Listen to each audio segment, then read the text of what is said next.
한국자유TV 저자와의 대화 프로그램을 맡고 있는 경기대학의 조성환 교수입니다. 반갑습니다. 오늘은 대한민국과 국제정치를 펴내신 성신여자대학교의 김영호 교수님을 모시고 이 책의 집필 목적과 동기, 그리고 그 내용, 그리고 정치학적 의미에 대해서 이야기를 나눠보려고 합니다. 김 교수님 반갑습니다. 네, 반갑습니다. 국제정치학이라고 하는 건 사실은 20세기 이후에 영국에서 1919년에 처음으로 학문적인 분과로서 설정을 하고 수많은 또 책들이 나왔습니다. 비교적 최근의 일이지만은 사실은 국제정치 현상이라는 것은 아주 오래된 현상입니다. 우리 춘추 전국시대의 전쟁과 그리고 펠로폰네소스 전쟁, 그리스 시대의 전쟁도 있었고 전쟁과 평화의 세계를 다루는 영역인데 김 교수님께서는 사실은 대한민국과 국제정치라고 하는 책인데 아마 제가 판단하기로는 대한민국의 외교 정책사를 가장 체계적으로 정리한 책이 아닌가 싶습니다. 외교사는 많이 있었지만 역사를 사실적으로 기술하는 외교사는 여러 있었지만은 외교 정책사를 한국과 세계라고 하는 변제법적인 관계를 두고 이론과 현실을 조망한 책으로 굉장한 학문적인 성과라고 생각합니다. 먼저 김 교수님, 이 책을 왜 집필하게 되었는지, 그 동기와 목적은 무엇인지 그래서 간단하게 이야기해 주시죠. 네. 제가 이 책을 쓰게 된 동기는 21세기 한반도 주변 정세가 매우 급박하게 돌아가고 있습니다. 그 한반도 주변 정세의 핵심적인 내용은 역시 미국과 중국 사이에 벌어지고 있는 패권 경쟁이다, 이렇게 생각하고 있습니다. 그래서 한국이 직면하고 있는 미국과 중국 사이의 패권 경쟁, 이 패권 경쟁의 특징을 우선 국제정치 이론적으로 어떻게 이해해야 될 것인가, 이 문제에 대해서 제가 우선 관심을 가지게 되었습니다. 다음으로 이러한 미국과 중국 사이의 패권 경쟁에서 대한민국이 어떠한 정책적인 대안을 가지고 대응해 나가야 될 것인가, 그 문제에 대해서 생각을 해보고자 했던 것이 이 책의 중요한 목적이 되겠습니다. 제가 이 책을 읽으면서 서평도 쓰기도 했는데 국제정치학을 한국에서 국제정치학을 공부하는 사람들의 존재적인 의미를 사실은 제가 크게 깨달았습니다. 김 교수께서 지금 미중 패권이 어떻게 전개될 것인가라고 하는 현재와 미래의 문제를 제시했는데 최소한 근대 이후의 한국 국제정치의 역사가 세 번째의 제국 경쟁의 소용돌이에 빠지게 들었다. 즉 19세기 영국과 러시아 혹은 독일 간의 제국 경쟁. 거기에 우리가 잘 적응하지 못해서 사실 일제히 제국주의의 식민지로 전락을 했습니다. 그리고 1945년 이후 또 우리의 희망과 의도와는 다르게 미국과 소련이라고 하는 냉전적 제국 경쟁에서 우리는 다행히 대한민국은 세계와 호흡하면서 이렇게 발전을 이루었고 북한은 여전히 전체주의적 암흑사회 혹은 노예사회로 있습니다. 그래서 두 번째 그 제국 경쟁에서는 반은 실패하고 반은 성공한 거고 지금 중국이 계획 개방을 하고 난 뒤에 강대국으로 부상을 하면서 우리는 제3의 제국 경쟁에 직면했다라고 말씀하셨습니다. 그리고 우리는 이런 제국들에 둘러싸여 있는 존재이기 때문에 밖의 문제에 대해서는 비상한 문제의식을 가져야 된다. 관찰하고 제국의 힘을 이용하고 이렇게 해야 된다라고 하는 말씀을 머리말에서 하셨는데 정말 좋은 지적이고 이거는 대한민국 지식인들의 중요한 지적 존재성에 대한 중요한 지적인 것 같습니다. 조금 이 부분에 대해서 이건 단순한 학문적인 것 이상의 역사적인 맥락을 이야기를 하고 대한민국의 존재성을 말씀하신 것 같습니다. 네. 제가 이 책에서 아까 조성환 원장님께서 말씀하신 대로 이 세계적인 차원에서, 지역적인 차원이 아니고 세계적 차원에서 전개된 패권 경쟁을 세 가지로 나누고 있습니다. 구한말 러시아와 독일 그리고 영국 사이에 벌어진 패권 경쟁이 첫 번째에 세계적인 차원에서 일어난 패권 경쟁입니다. 이 패권 경쟁에서 당시 조선왕조죠. 조선왕조가 적절하게 전략적인 생각을 가지고 제대로 대응하지 못함으로 해서 우리 민족이 일본에 식민지로 전락하는 그러한 어려움을 겪었습니다. 그게 첫 번째 패권 경쟁의 결과였습니다. 조 원장님께서 조금 말씀하신 대로 그 첫 번째 패권 경쟁 이후에 미국과 소련 사이에 냉전이 벌어졌습니다. 네. 우리가 이 냉전이라고 이야기를 하지만은 이것은 역시 미국과 소련 사이에 세계적인 어떤 질서를 두고 벌어졌던 패권 경쟁이라고 저희들이 이론적으로 규정할 수 있습니다. 네. 그래서 미소 사이의 냉전이라고 하는 것은 세계사적 차원에서 일어난 두 번째 이 패권 경쟁으로 이해할 수 있다. 이 두 번째 패권 경쟁 하에서 남북한은 분단되고 말았습니다. 그래서 분단되고 또 6.25 전쟁을 겪었습니다. 그래서 제가 이 책에서 이야기하고자 하는 것은 이 한반도의 삶을 살고 있는 우리 민족은 주변국들 사이에 주변 강대국들, 제국적인 위상을 가지고 있는 국가들 사이에 벌어진 패권 경쟁으로부터 절대로 자유로울 수 없었다. 우리가 이 패권 경쟁에 제대로 대응하지 못했을 때 우리가 겪었던 그 경험이라는 것은 매우 뼈아픈 것이었다. 한 번은 식민지를 경험하게 되고 또 두 번째 패권 경쟁에서는 민족의 분단과 동족 상단이라고 하는 그런 아주 뼈아픈 그런 경험을 하게 되었다.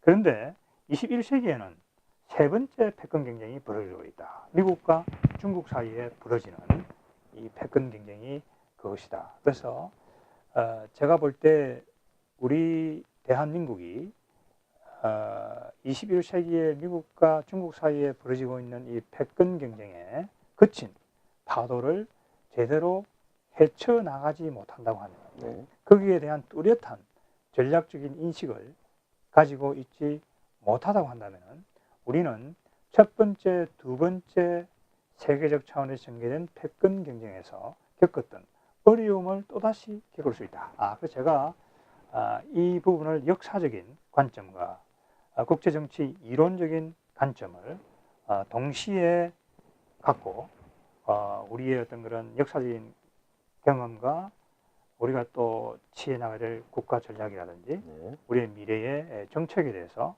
한번 성찰해보자 했던 그런 생각의 결과물이 이 책이라고 할 수 있겠습니다. 네, 굉장히 아주 함축적이고 이해하기 쉽고 아주 어려운 문제를 아주 높은 성찰력으로 잘 정리를 해서 굉장히 분명하게, 클리어하게 파악할 수 있는 문장력을 가지고 있는 책입니다. 근데 사실은 모든 사회 현상, 특히 정치 현상, 더더군다나 여러 국가가 관여되는 국제정치 현상은 단순히 보이는 표층의 현상으로서 이해할 수 있는 건 아닙니다. 모든 현실은, 모든 현상은 그 저류에 있는 심층과 관련되어 있고 그 심층이 움직이는 걸 보기 위해서는 이론적인 잣대나 이론적인 기준이 필요합니다. 네. 그래서 김 교수님이 그 몇 가지 중요한 대한민국과 관련된 대한민국의 국제정치적 선택과 관련된 중요한 이론적인 것들을 소개를 하고 있습니다. 그걸 간단히 말씀해 주십시오. 네. 아주 이게 좀 비유가 어떨지는 모르겠습니다만은 조금 전 원장님께서 말씀하신 대로 이 표층과 심층은 굉장히 다르다고 생각이 됩니다. 예를 들면은 뉴턴이 어느 날 쉬고 있을 때 나무 밑에 이렇게 있으니까 사과가 떨어졌다는 얘기죠. 네. 사과가 떨어지는 그것은 하나의 현상이라고 할 수 있을 것입니다. 그러니까 뉴턴이 가졌던 질문은 그 사과가 왜 떨어질까? 라고 하는 그런 질문에서 비롯됐다고 그렇죠. 생각합니다. 그래서 뉴턴이 그러한 질문에 대해서 해답을 찾은 것이 만주인력의 법칙이다. 이렇게 저희들이 이해를 하고 있습니다. 이제 이런 비유를 통해서 우리가 이해할 수 있는 것은 국제 정치에도 전쟁이라고 하는 현상이 되풀이해서 일어나고 있다. 네. 이제 국제 정치의 어떤 우리가 신문을 보게 되거나 또 역사책을 보게 되면은 전쟁이라고 하는 것은 항상적으로 우리 주변에서 국가들 사이에 네. 일어나고 있다. 그러면은 그 전쟁이라는 현상을 그 전쟁이 왜 일어나는지 그것을 설명한 것이 역시 이 전쟁에 대한 국제 정치 이론적인 이해가 되겠습니다. 그렇죠. 그래서 이 책은 전쟁 일반을 이야기하는 것이 아니고 강대국들, 그러니까 패권적인 질서를 차지하려고 하는 패권 국가들 사이의 패권 전쟁에 대해서 이야기를 하고 있습니다. 그러니까 이 패권 전쟁이라고 하는 것은 우선 기존의 패권적인 지위를 차지하고 있는 국가가 있을 것이고, 네. 그 다음에 중국처럼 이 부상하는 국가가 있을 도전 겁니다. 국가죠. 예, 그렇습니다. 이 국가는 패권에 도전하는 국가가 되겠습니다. 그러니까 21세기 현상이라고 하는 것은 미국이라고 하는 패권 국가가 있고, 여기에 도전하는 중국이 이 패권에 대한 도전 국가로서 등장하고 있는 것입니다. 그래서 이러한 어떤 국제 정치 현상이라고 하는 것이 이 미국과 중국 사이에 어떠한 일정한 합의가 이루어지지 않고 네. 이해관계가 아주 극단적으로 나가게 될 경우에는 이 패권 전쟁으로, 네. 패권 경쟁이 패권 전쟁으로 나아갈 수 있다. 이제 그래서 이러한 어떤 패권 전쟁이라고 하는 이 관점을 통해서 한국의 어떤 위상을 분명하게 하는 것이 중요하겠다. 그리고 제가 이 책에서 관심을 많이 기울인 것은 역시 이 국제정치 현실을 개념적으로 이해를 해야 되겠다. 또 국제정치 현실을 개념적으로 이해를 할 때 등장하는 여러 가지 국제정치 개념을 네. 조금 친절하게 네. 쉽게 설명하려고 많이 노력을 했습니다. 예를 들면은 패권이라는 건 무엇인가?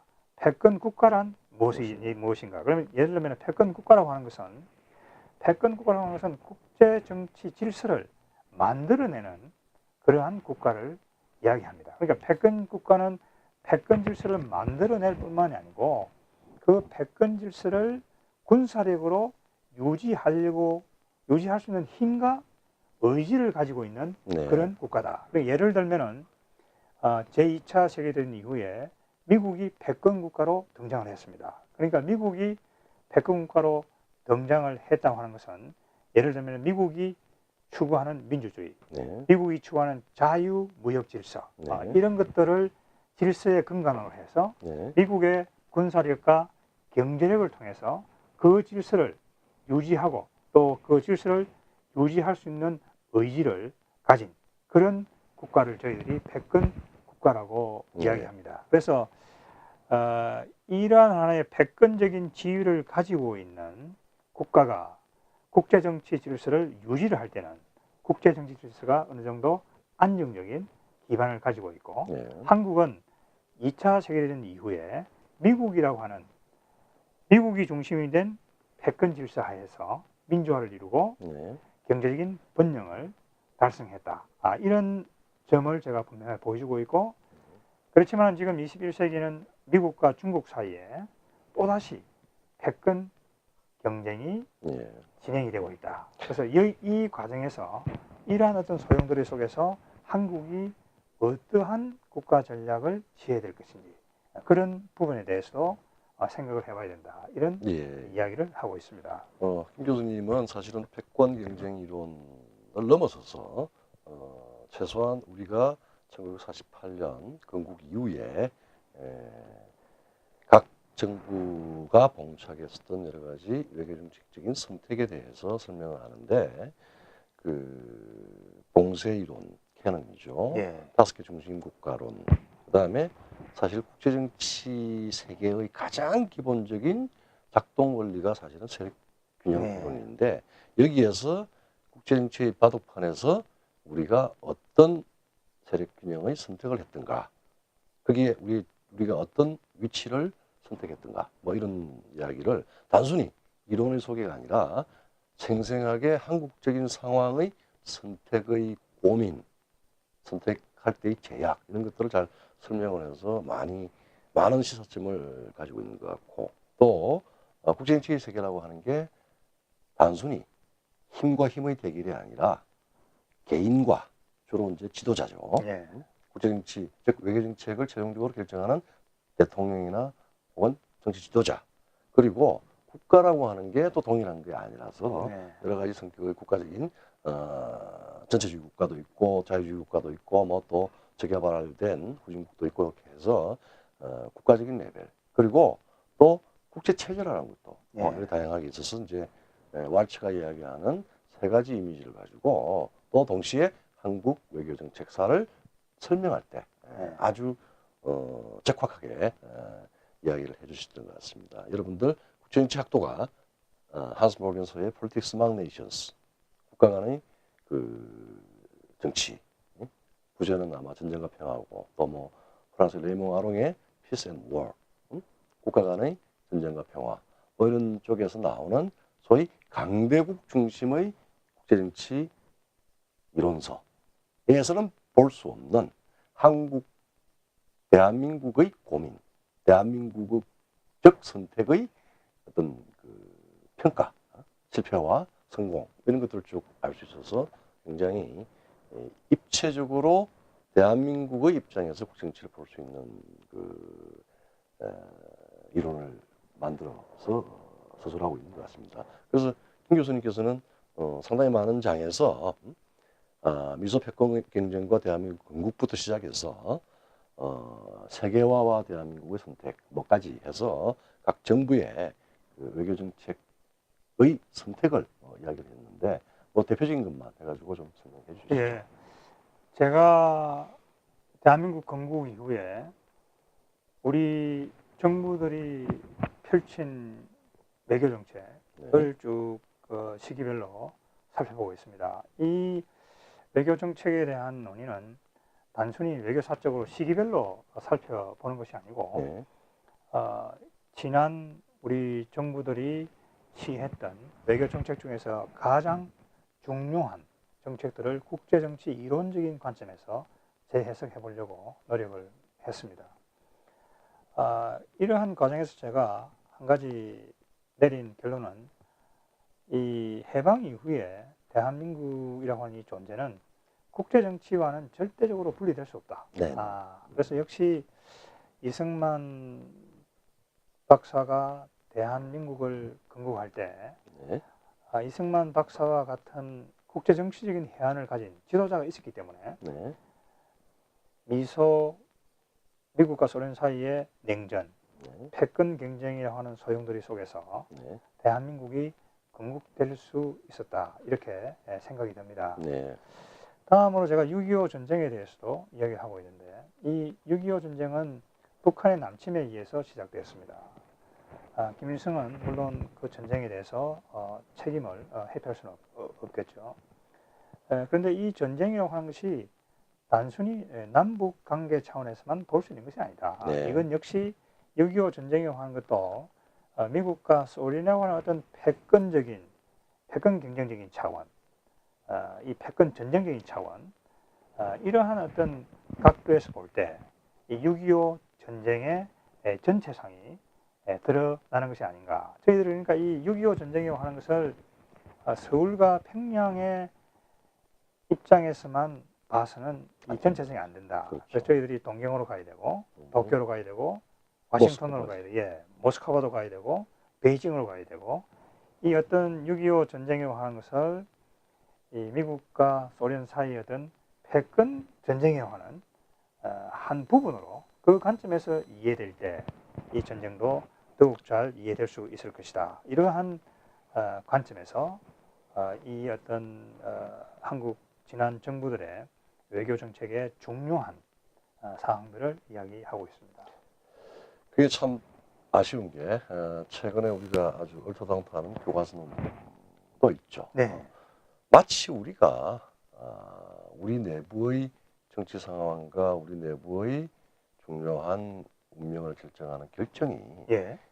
대한민국 내에서 자주적으로 자율적으로 결정될 수 있다라고 하는 착각에 의해서 우리 건국에 대한 여러 가지 논란이 있고 또 어떤 경우에는 피치 못해서 개방 아주 외부의 힘을 빌어서서 안전을 확보하고 하는 걸 소위 말하자면은 굴종 혹은 식민주의적인 건성 이런 식으로 해서 김 교수가 지적하는 밖의 대국과 패권 국가들과의 상호작용 속에서 일어나는 대한민국의 역사적인 애로 제약 이런 것들을 다 제어시켜버리고 도덕적으로 왜 미국과 손을 잡았느냐 또 미국이 힘이 없으니까 또 중국과 손을 잡아야 된다 이런 이상한 이야기들이 있습니다.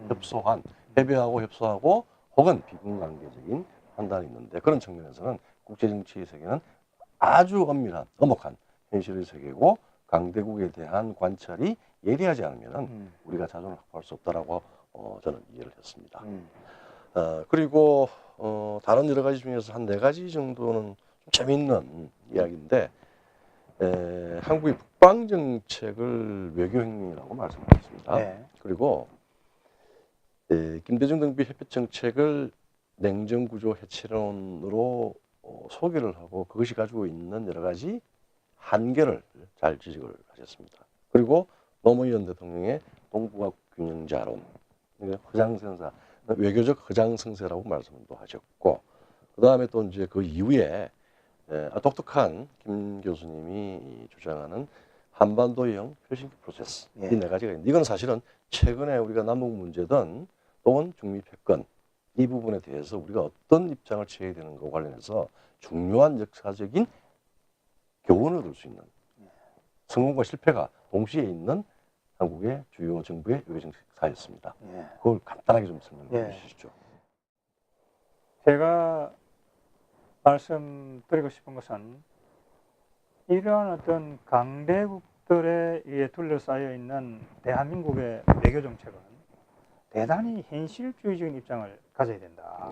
물론 원장님께서도 지적하셨습니다만은 한국에는 이 식민지적인 어떤 경험을 우리가 했기 때문에 대단히 어떤 자주적인 그러한 어떤 의식이 강한 것 같습니다. 그렇지만은 이 국제정치 현실이라고 하는 것은 미국마저도 스스로 자력으로 모든 것을 할 수 있다 이렇게 생각하지는 않습니다. 물론 그것도 불가능하고요. 그래서 6.25 전쟁 이후에 한국은 미국과 군사동맹을 체결해서 우선 이 안보를 확보를 하고 있습니다. 그래서 그거를 저희들이 친미적이라고 이야기하기보다는 영미적인 관점에서 이해하는 것이 매우 중요하지 않을까.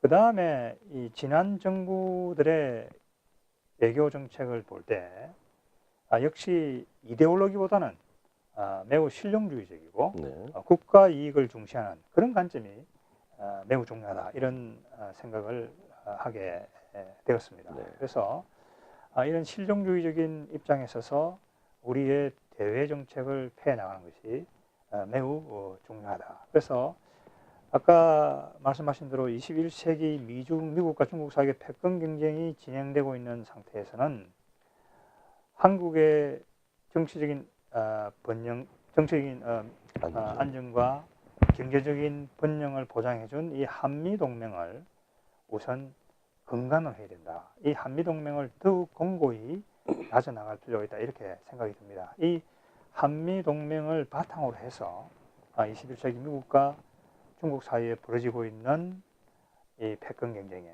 저희들이 매우 현실주의적으로 대응해 나갈 필요가 있다 이렇게 생각합니다.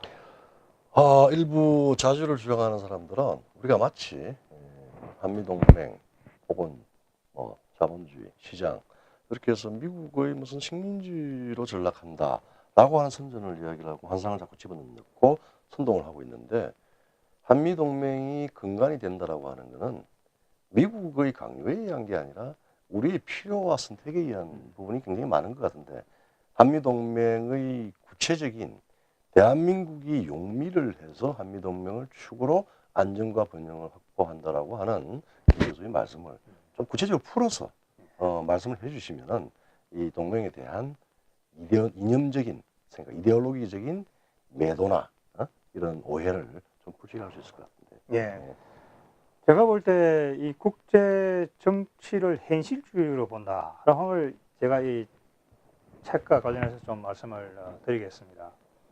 지금 유엔에는 193개의 국가들이 있죠. 네. 국제법적으로는 이 모든 국가들이 평등하다 이렇게 이야기하고 있습니다. 물론 국제법적으로는 그렇습니다. 그렇지만은 현실 국제 정치로 들어와 보면은 그 국가들의 국력이 전부 다 다릅니다. 예. 국력이 매우 강한 나라가 있고 약한 나라가 있습니다.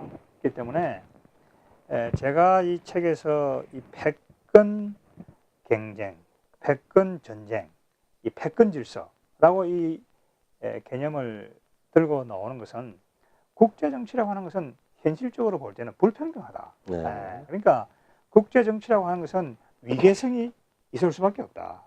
위계성이 있을 수밖에 없다. 그래서 저희들이 항상 받아들이기 어려운 것이 제가 방금 말씀드린 국제 정치 질서라고 하는 것이 불평등하다.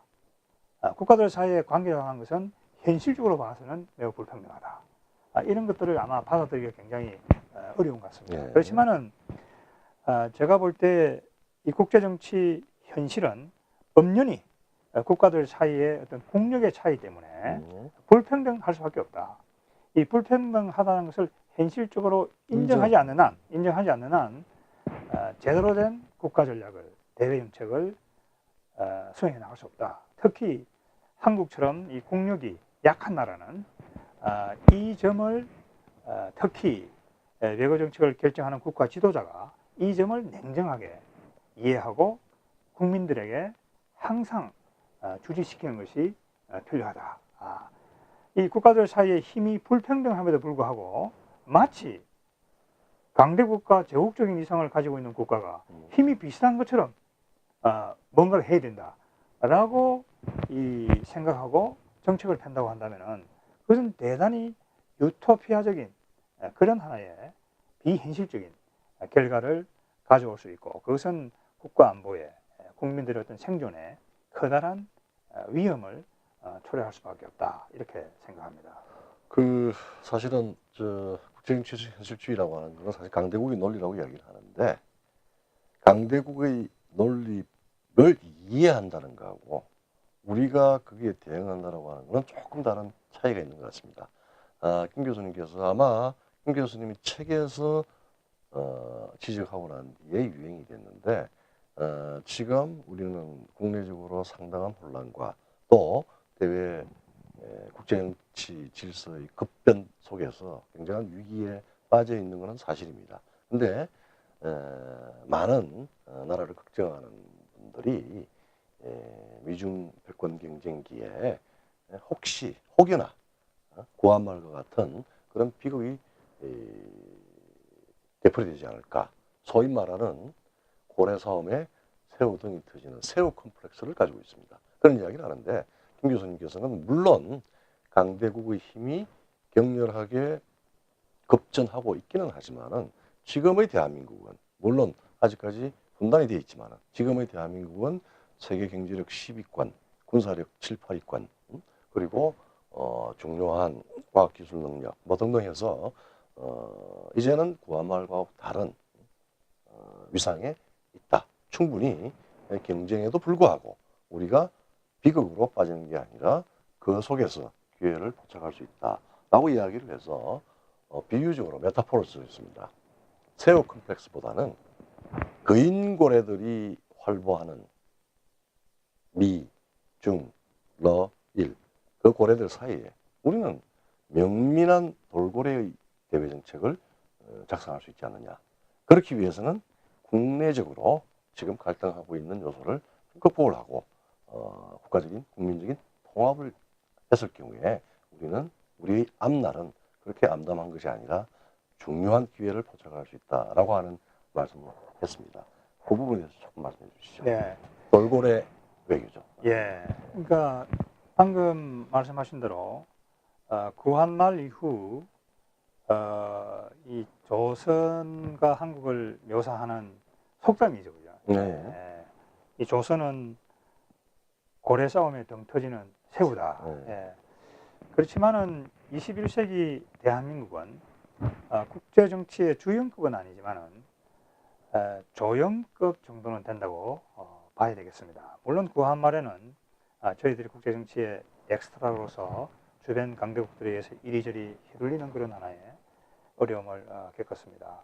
그래서 지금 21세기의 대한민국은 새우는 아니고 돌고래적인 어떤 국력은 가지고 있다 이렇게 네. 생각이 듭니다. 그래서 너무 위축되지 말고 네. 우리 스스로도 국가 전략을 냉정한 국제정치 현실 분석에 기초해서 네. 스스로 창의적인 네. 그런 전략을 만들어내고 그걸 시행해 나가는 것이 대단히 중요하다 이런 생각을 하게 됩니다. 그 다음에 또 중요한 것은 대한민국이 해방 이후에 건국 이후에 많은 국력의 성장을 이루었습니다. 지금 12권의 경제대국이라고 흔히 이야기를 하죠. 그렇지만은 여기서 우리가 놓쳐서 안 되는 것은 대한민국이 경제적으로 성장해 나갔을 때 주변 국가들은 잠자고 있었다는 게 아니죠. 그죠? 예. 그래서 주변 국가들도 모두 국력이 성장했고 지금도 하고 있습니다. 그래서 이 국가들 사이의 국력이라고 하는 것은 이것을 평가할 때 절대적으로 평가하는 것은 의미가 없다. 국가들 사이의 국력 평가라고 하는 것은 항상 상대적인 것이다. 네. 어느 국가가 더 국력 신장이 빨랐고 상대적으로 또 현 시점에서 국력을 비교해 봤을 때 어떤 국가가 상대적으로 힘이 더 있는지 그래서 이런 상대주의로 평가하는 아주 현실주의적인 인식을 갖는 것이 중요하다 이렇게 생각합니다. 그러니까 1948년 건국 이후에 대한민국이 이만큼이나 성장했다. 물론 거기에 만족해서는 안 된다. 우리가 국력이 성장했을 때 다른 국가들도 꾸준히 국력이 성장해왔다. 그런 하나의 국력평가의 상대적인 기준을 현실적으로 놓고 국가 전략을 세워나가는 것이 중요하다. 이렇게 생각이 듭니다. 예. 책을 소개하면서 오랜만에 우리 김 교수님의 국제정치관, 그 다음에 한국의 근현대사의 국제정치적 선택에 대한 중요한 이야기들을 아주 지적으로 다양하게 들을 수 있었습니다. 대한민국은 지금 여러 가지 국내적인 헌정 위기에 봉착하고 있고 또 상당한 사회적인 혼란을 가지고 있습니다. 그럼에도 불구하고 대한민국은 1948년의 정치혁명, 민주공화국의 성립, 60년대, 70년대의 산업화를 통한 산업혁명, 그럼에도 불구하고 지금 분단되어 있는 분단국가입니다. 이것을 극복하는 데는 자유민주주의의 한반도화, 국력까지 세계사회에서 선진적이고 지속 가능한 자유민주주의 체제로 통일을 해야 되는 통일혁명 과제를 놓고 있습니다. 이를 여기에는 필시 김 교수가 말씀하신 소위 패권 경쟁의 객관적인 구도에 대한 정말 주체적인 이해가 그리고 창의적인 창조적인 대안을 마련을 해야 되겠습니다. 정치학이 단순히 중요한 현상을 소개하고 서술하는 게 아니라 역사의 현상과 저류를 혹은 뭐 표청과 심청을 이론적으로 혹은 정책적으로 잘 복합적으로 엮어서 정말 좋은 책을 써 주신 것 같습니다. 저 개인적으로는 1960년대에 나왔던 한국 그 국제정치학의 제1호 같은데 일반 이용희 전 교수님이 쓴 일반 국제정치학상 이래로 가장 재미있고 그리고 가장 이해하기 쉽고 그리고 가장 정책적인 함의가 큰 책으로 저는 생각을 하고 읽고 또 학생들하고 토론을 합니다. 여러분들도 대한민국과 국제정치라고 하는 그렇게 두껍지 않습니다. 한 문장 한 문장 우리 대한민국의 존재와 혹은 우리 대한민국의 발전에 중요한 시사점을 제공하는 책을 많이 사랑해 주셨으면 감사하겠습니다.